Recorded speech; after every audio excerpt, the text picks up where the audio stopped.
Hello, everyone. It's me, John Ford. For those of you who don't know me, I am a co-terminal fourth year computer engineering and cybersecurity student at the Illinois Institute of Technology. But for those of you who have watched my videos, which is probably most of you who are watching this one, you probably know me as the guy with the super high-pitched 10-year-old voice that says things like now and all the time. But anyway, this video I figured I'd be much less formal than most of my other videos, and I'll just talk about what it was like setting up the competition for you guys, and I'll give you a sneak peek into some of the topics that will be on the competition, because I realized I was looking back through the playbook, which is what we're going to be using to administer the competition, and I realized there were a lot of topics that we didn't fully discuss. Like we might have touched on them, but not fully gone over them, and there were a couple that we didn't go over at all, which granted, we want to throw a couple things at you during the competition that you're not entirely prepared for, right? So that you have to do the research on your own, because that's what the competition is all about. It's all about learning and testing your knowledge. And some of that knowledge will be not necessarily what you gained from what we taught you, but also what you gained from your own studies. However, it's going to be nothing too complicated. We taught you all the hard stuff because this is intended for beginners after all. Most of you are coming into this without much prior experience. As you can see, there in the background, you can see all the servers. So, fun fact, the top one is actually the one that's being used for the competition environment. And then the bottom one is if you're using, if you're using a cybersecurity testing environment that I made for you, that's on the bottom server right there. So they're actually like physically there, not just somewhere in space. So how do we come up with the idea for this competition? Well, credit to David for the idea, first of all. David's our president, in case you didn't know that. He's a very good president too, in my opinion. But we normally, CyberHawks participates in 2 competitions per year. The first one is CyberForce that happens at Argonne National Labs. This year, however, it was virtual because of COVID. And then in the spring, we usually participate in CCDC, or the Collegiate Cyber Defense Competition, I think something like that. However, we decided, to be completely honest, we kind of sucked in both those competitions. And most of that was not because we're terrible. I mean, I'd like to think we're not terrible, but just because we're not fully prepared. So what we decided to do this year is, instead of participating in CCDC in the spring, we're just going to really focus on CyberForce so that we do much better next year. And so it's kind of what we did. That's why we set up this competition. This is like a mock CyberForce competition. That's why we gave it a different name. We called it the Cyber Challenge, but actually what happened was you could sign up to be part of CyberForce as a blue team member, because you're really tested on your defense skills, right? It's a defense competition, not an attacking competition.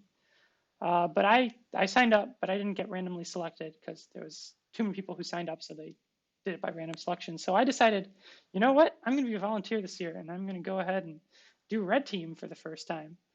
When last year I did the blue team. So I got to do all the attacking, but the way that competition is set up is the red team does quite a bit of the work. Like we're volunteers, so other red team members, not me, but other red team members went through and looked at, they had like a few different machines, I think 5, and they came up with exploits for all these different machines, right? And they created little plays like this. So as a red teamer, what I had to do is I had to do the exploit, right? And then in addition to that, I had to chat with the blue team member during the competition, be like, hey, here's what you have to do. And then the blue teamer would be like, I have no clue how to do this. And then I'd walk them through it, pretty much, if they couldn't do it.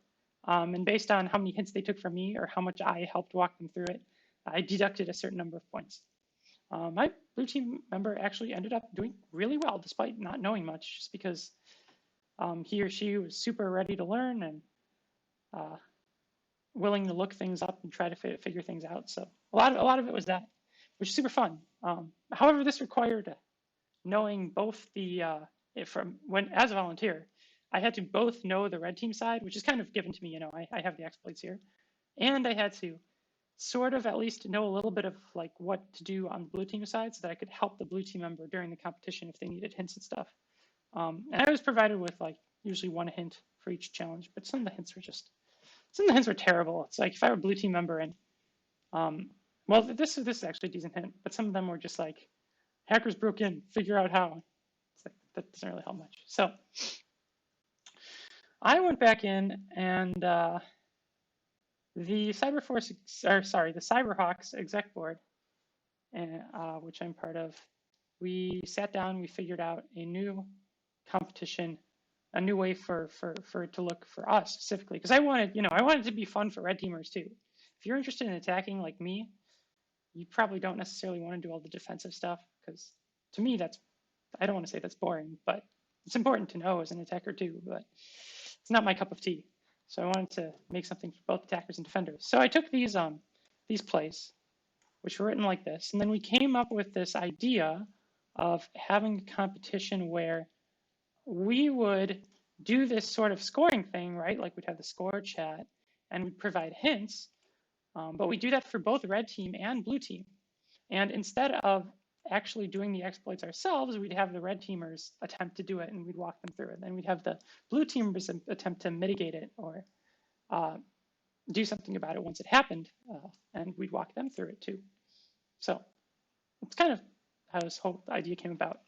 And then what I did, me personally, I went through this playbook, and there's a lot more here. I just don't want to accidentally show you. I don't think this one's, yeah, this one's, I can show you this one too, because this one's not applicable to the current challenge. But what I did is I went through each of these and I picked the ones that were we decided to narrow it down to one Windows machine, so that there weren't, because this was a few hours competition, and there are tons and tons of different challenges that, depending on how good the blue teamer was, you'd get through a different amount of them. But I took the ones that were relevant to one machine, which in this case was the Windows 2012, and I literally just took their machine from the competition, because they gave us images of the machines too.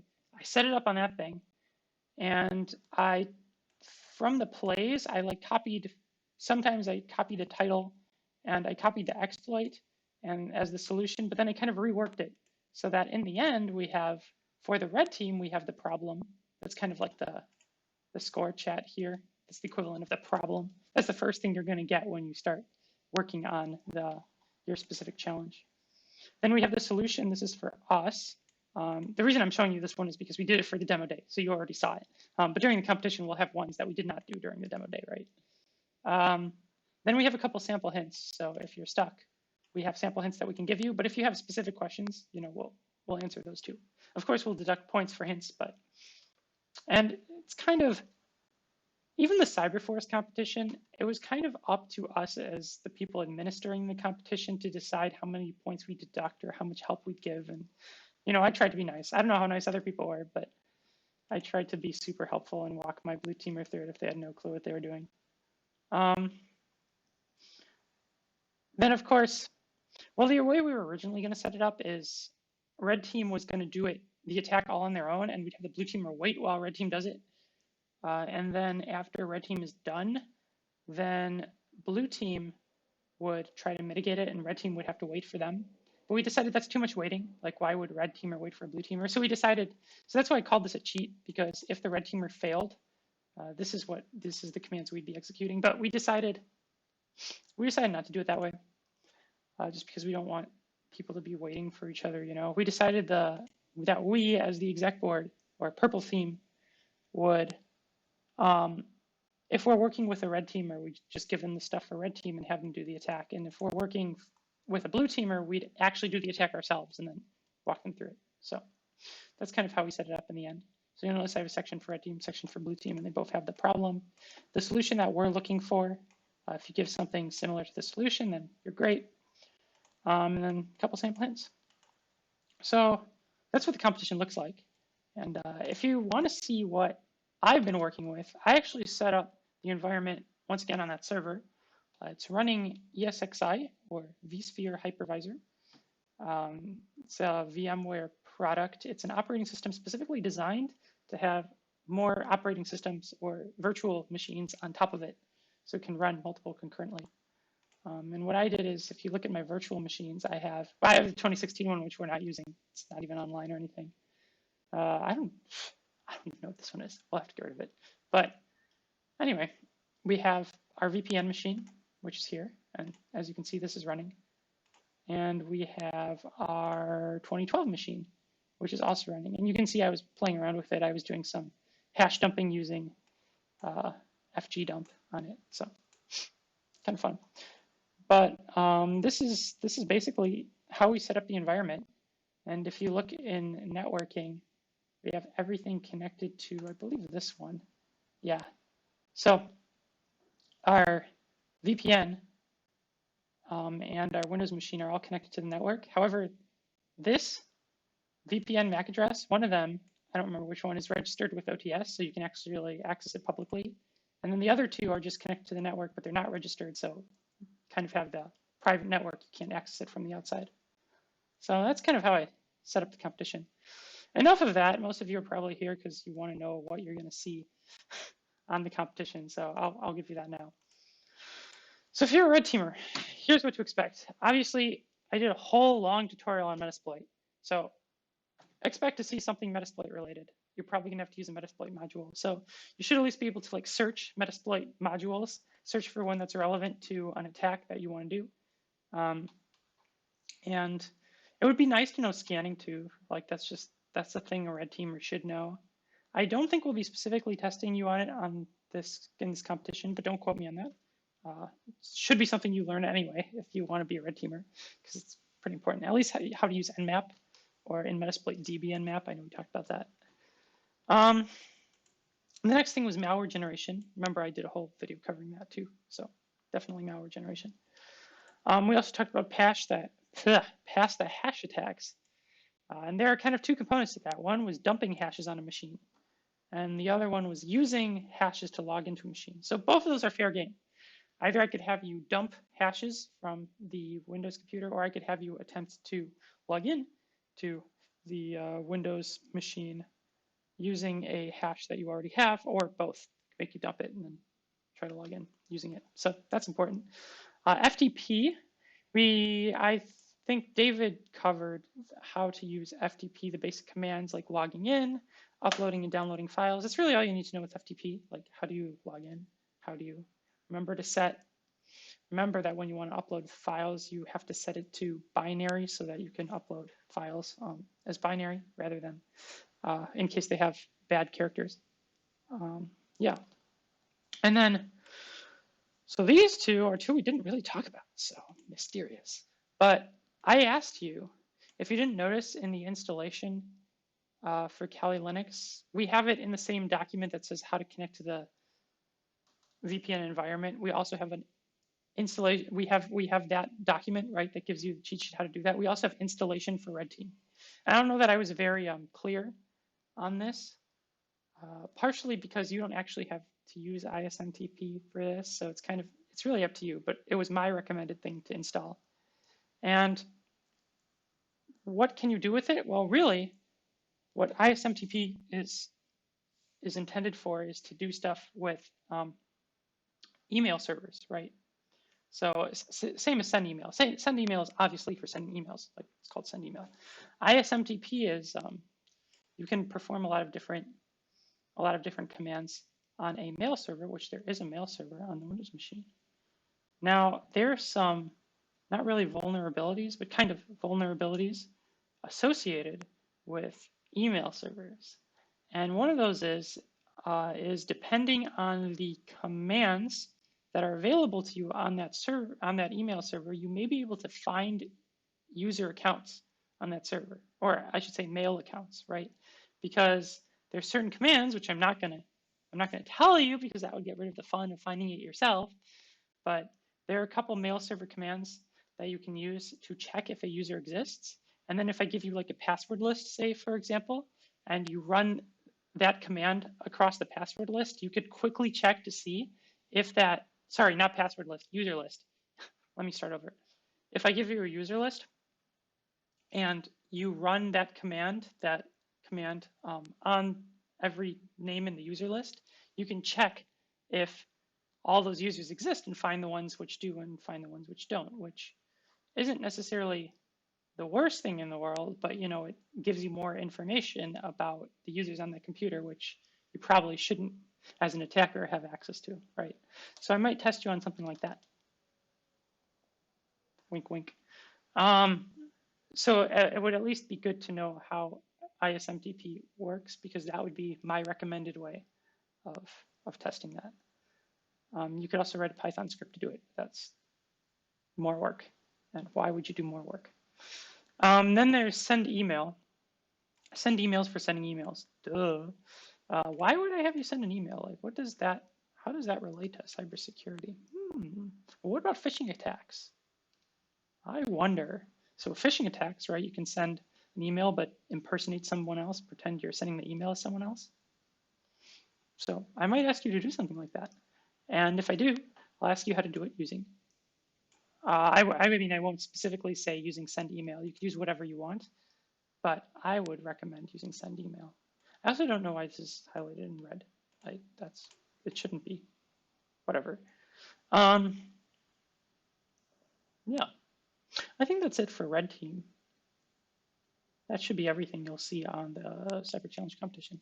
For blue team, you should be able to use Windows event log to monitor event logs. Of course, I'm not as familiar with blue team, so I can't speak to it as well, but I know what the solutions are. So I'm kind of saying this based on me knowing what we're looking for. The specific things you should be looking for that are really suspicious are service crashes. Like if service crashes out of the blue, it's like somebody's probably trying to get into your computer somehow, right? Or weird logons or logins, I don't know, whatever you want to call it. So if somebody logs in as a user and you know that nobody's supposed to be using the vulnerable machine except for the attacker, so it must have been the attacker. So just keep that in mind. I know we very briefly went over the event log. We didn't really talk about that much. So this might be something worth researching on your own. Just putting that out there. Be able to check established connections to your computer. Remember we talked about netstat. Netstat helps you look at the established connections. And if you see one that's weird, it's like this should not be connected to the Windows machine. This could be an attacker's IP. Good to know. Obviously, well, you can look at what the attackers are doing, right? They're doing FTP stuff and they're doing email stuff. So you need to know where the FTP logs and configuration files are, and you have to know where the email configuration files are. I'm not telling you that. You can play around with the Windows machine, figure out what sort of service is on there yourself.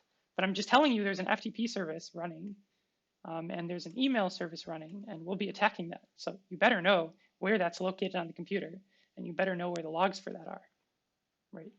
And then there will be one SQL database question, because it also has an SQL or SQL. Some people call it SQL, but I prefer SQL. There's one SQL database, or there's one SQL database question that's going to be on there. I'm not really going to give you any hints there because it's easy. Like it's something you can look up with a Google search. And don't be afraid to use Google. Like it's better to use Google than to take hints if you don't need to take hints, right? The hints deduct points. So if you're going for points, you might as well go on Google and look things up during the competition, be like, oh, this is how you do it. And we intend for you to do that, right? There's no way I could remember how to do, even as somebody who does red team stuff a lot, I wouldn't be able to do things just off the top of my head. I always have to go on Google and be like, what's the command for that again? I totally forgot. How do I do that in MatLab again? I totally forgot. So Google is your best friend. Aside from that, aside from Google, what other resources do you have for preparing for the competition? Well, I know I probably mentioned this many times, but we have a YouTube channel. Dun, dun, dun. And all of the videos that's strange, I don't see the latest one. It should be there though. I might put it in a different order. No, it's there. Also, this one's not necessary. Okay, so all the videos that you have seen at the competition practices are here. So you can use that. And I try to name them in a way that makes sense. Like here's the demo video. So you can watch what the competition is going to look like. Again, if you forgot. Here's connecting to the VPN and accessing the machines. It's pretty self-explanatory. For the longer ones, like this is, you can also, of course, you can go on our website. CyberHawks has a website. It's cyberhawks.iat.edu, maybe. That sounds about right. And then there's a videos tab. But the reason I like to look at them on YouTube is, one, I just like YouTube. And two, for the longer ones, like Introduction to the Command Line, which I kind of did, but you didn't get to see it during the practice because I assumed you already knew it. I just created the video in case you didn't. You know, I segmented each of these portions. So if there's a specific section that you need to look at because you're not very comfortable with it, like I list them all out and I mention everything that I talk about, and you can go to that specific section and watch that specific section. So I also do that with this one, the in-depth look at Metasploit framework and pass the hash tools. This is also segmented. So if you, for example, you know how to use Metasploit modules, that's not interesting, but you're not very good at scanning and using the Metasploit database with scanning, it's right there, boom, just like that, easy. Yes, that's my voice. Okay, so, and then the last thing, this is for red teamers really, not blue teamers as much. But red teamers, for those of you who haven't attended my seminars in the past and don't know, I have a Kali Linux cheat sheet that I have made over many, many, many years, like 6 years, 5 years, 6 years, maybe even longer now, but whatever. Everything red team related that we talked about, except for maybe how to use FTP, because that's not really a attacking specific thing, it's just good to know how to use FTP, but everything else is here somewhere on this cheat sheet. Like the commands are listed out, it doesn't really tell you how to use them, but I list out the commands in case you forget them. And I use this all the time. Like if I were to conduct a pen test, this would be my go-to. And you'll notice, like, for example, here's how to do scanning with Nmap. Woohoo.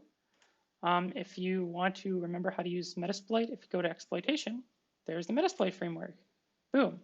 And I tried to organize it pretty in a way that makes sense, right? You don't have to worry about wireless attacks or spoofing or sniffing or hash cracking or any of that stuff. We have info gathering, we have exploitation, we didn't do that either, and we have post exploitation. So, and specifically we talked about pass the hash, right? So yeah, this is available for you, and all of these links that all these things that I've been showing you today, I will put a link for in the description if they're relevant, right? Like I'm not going to give you a link to the playbook for Cyberforce because you don't even have access to that, and I obviously won't give you the link to our machine, although you see the URL, so you could probably try to access it if you wanted to, but you won't be able to log in. So but I'll give you the link to this. I'll give you a link to this, and I'll give you a link to this. So there you go. If you have any questions, do not be afraid to reach out. I'm super friendly, or at least I like to think I'm friendly. I try to be friendly, and I'll try to help you out. You can reach out to me at jford11@hawk.iat.edu. Once again, that's jford11@hawk.iat.edu. If you don't want to reach out to me directly, totally fine. You can also reach out to CyberHawks through the CyberHawks email, which is cyberhawks@iat.edu. That's also a way to go. So yeah, I mean, I'm also just always down to talk about cybersecurity related things. I'm very interested in meeting people at the school who know stuff about cybersecurity, because let's be honest, there aren't many. And sometimes I feel like I'm kind of alone here. Me and the exec board, we know stuff, and then everybody else is just kind of like, I mean, there are some people who know stuff. I'm not saying there aren't, but I want to meet you guys. I want to meet you guys who know things about cybersecurity, so we can have those conversations, be like, this is what I'm working on. That's so cool. Yeah, and I love seeing that in the Discord too. When you guys, I know Ty and Shemek are always chatting about like, oh, there's this resource, you should check it out. It's kind of cool, and you can find many cool resources from just talking to people. That's it. I know I talk a lot, so I'll be done talking now. You have my word, and hopefully that helped. Thanks for watching anyway, and have a good day. I'll see you in the practice competition, and then later on, I'll see you in the actual competition. So good luck. See you later.